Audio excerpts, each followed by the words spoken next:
Mga kababayan, dito ngayon sa may Terminal Port.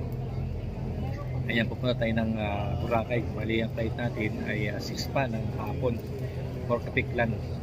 Kaya abangan yung mga kababayan na update natin kayo sa may Boracay. Okay.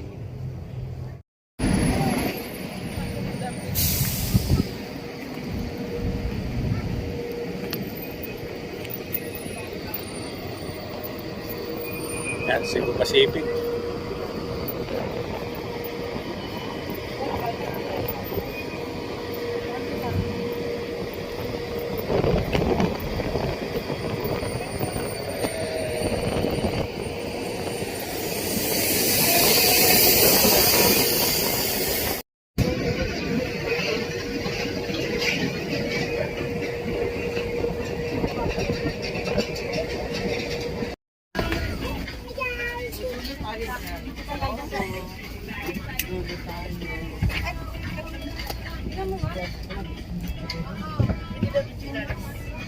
Mga babayan, medyo trade flight natin, medyo mabagal ng aeroplano. What take kong kanina ng aeroplano is 6 PM and is 6:45, landing na tayo. Ayan, hanggang update ko kayo mga babayan hanggang sa may hotel namin tutuluyan mga babayan.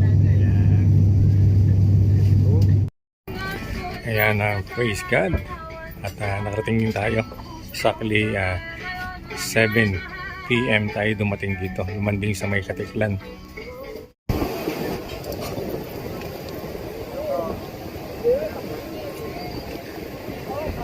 Ayan, babayan.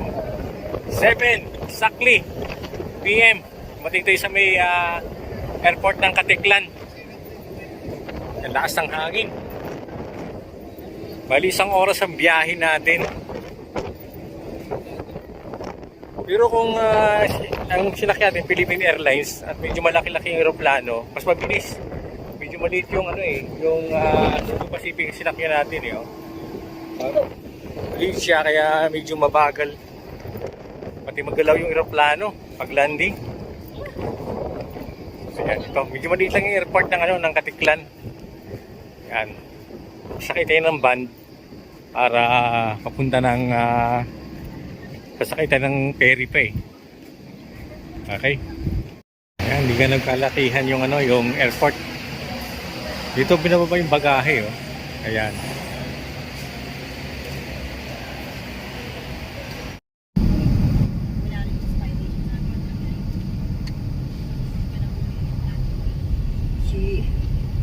Sinabihan kita si Jobing. Sabi ko, Jobing, hindi mo lang yung inyo sa may... Ayan, dito naman tayo mga kababayan sa may sasakay tayo ng ferry. Patawid sa may Boracay Island mismo.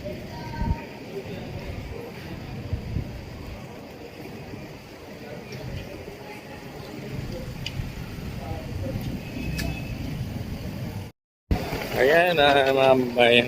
Ito na. Tatawid tayo ng Island of Boracay. Sasakay tayo ng bangka.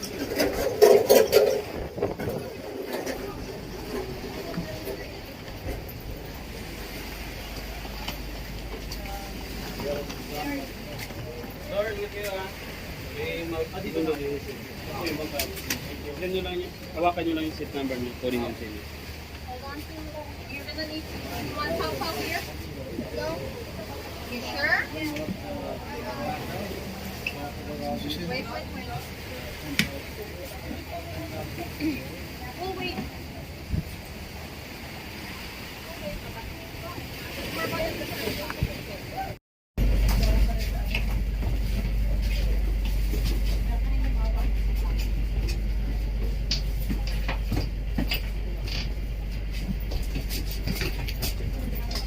Mga kababayan, dito tayo sa may isla ng Boracay. Ay, nakatawid na tayo. Ayan, sakay tayo ng panibagong van sasakyan para tayo ay pumunta sa may hotel na ating kung tayo naka-check-in.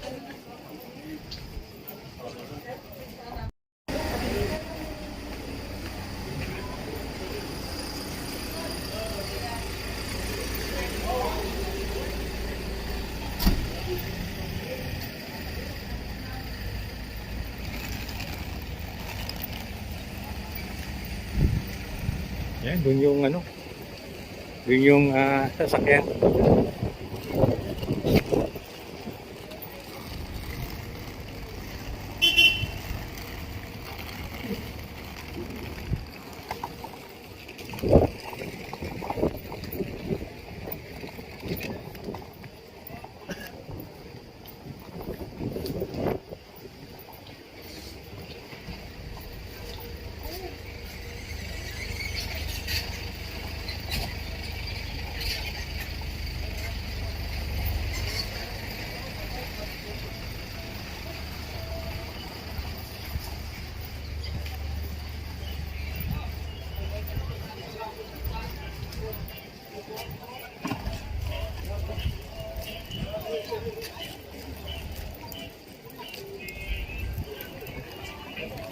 May Belmont Hotel.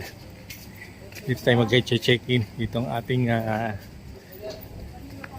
hotel na nakuha. Ang ganda.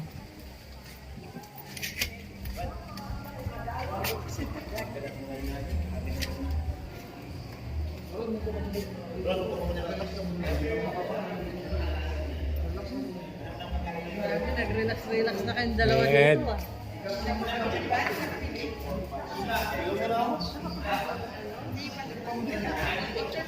May kusina? Kusina yan? Diyan tayo mag-breakfast bukas, pero pwede na kayo mag-dinner dito. Ayan, ito yung kwarto namin mga kababayan. 26, 21. Ayan. Tingnan natin, nasa may Belmont Hotel tayo. Tingnan na yan. Wow, ganda. Ito yung CR.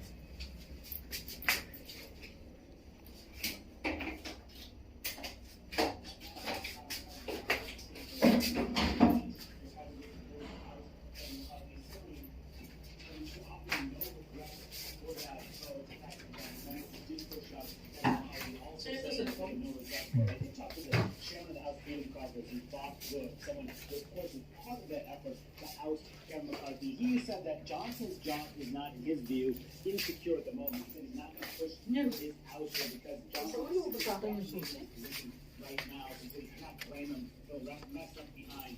Paano babuksan to?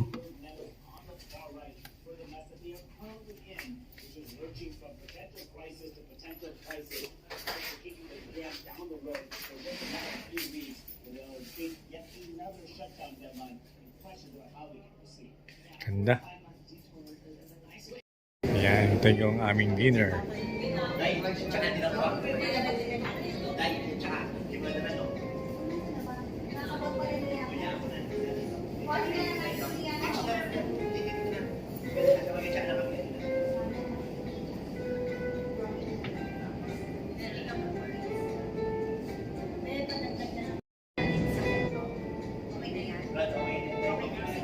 Sige,